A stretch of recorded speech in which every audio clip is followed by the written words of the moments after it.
step response for series R, L, C network. You can see in the diagram that we are connecting R, L and C all in series. We are giving the input to the resistance value and we are taking the output from the capacitance value. So we'll start by taking the transfer function. The transfer function is the Laplace transform of output divided by Laplace transform of input. Since the output is taken from the capacitance value, so we'll write 1 upon SC divided by R plus SL plus 1 upon SC. So by solving these, we'll get a transfer function in this form. You can see in the denominator that this is a second order system. So we'll get a different type of oscillations in this system. Now we'll start performing this on the kit. Since you can see that my resistance, well, this is the resistance block, this is the inductance block, this is the capacitance block. We are connecting the output of the resistance and giving it to the input of the inductance. Then we are giving the output of the inductance to the input of the resistance. Since you have seen in the diagram that my input is connected to the resistance value, the first port of the resistance value, and output is taken from the second port of the capacitance value. So we'll connect these in the kit also.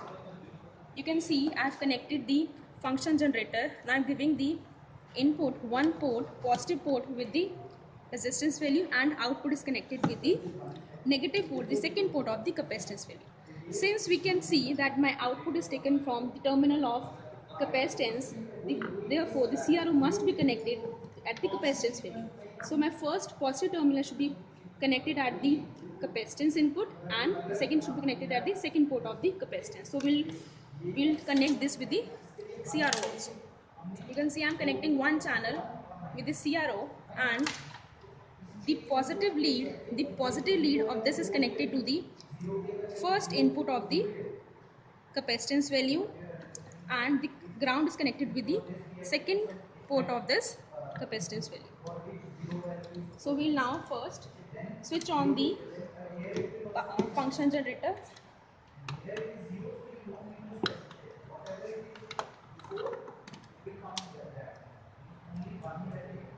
You can see I've switched on this function generator right now.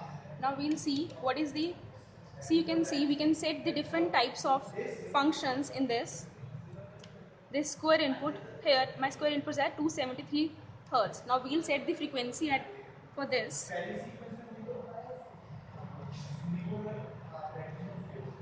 Now you can see I have set right now 27 Hertz. We can increase this frequency by pressing this knob. So right now for this experiment I am pressing it, I am making this at 50 Hertz. Now we'll switch on the CRO and see the output on this CRO.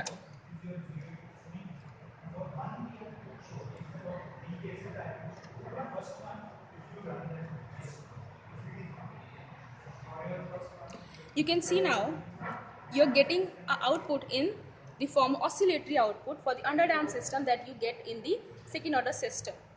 By changing different values of R values and C values, your output will be changed. I can show you this in. You can see by changing different values of resistance, capacitance, you can get varied output.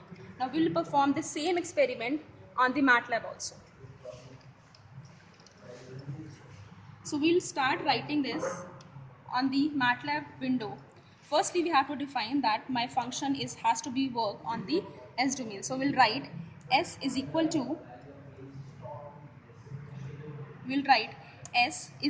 to transfer function S. Then I have to define my transfer function. Since we are performing second order system, so I'll write a second order transfer function. I'll write G is equal to 1 divided by S into S plus 3 into S plus 20. Now since I'm giving the step input, so I'll write step G. Now my next command will be for getting the information about the system. Now I'll write step info of my G transfer function. So I can again now play this by pressing F9, and I can see this that my output will be in this form. This is a step response, and I can see this is a second order transfer function.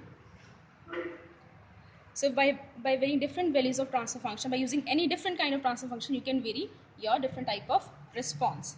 Thank you.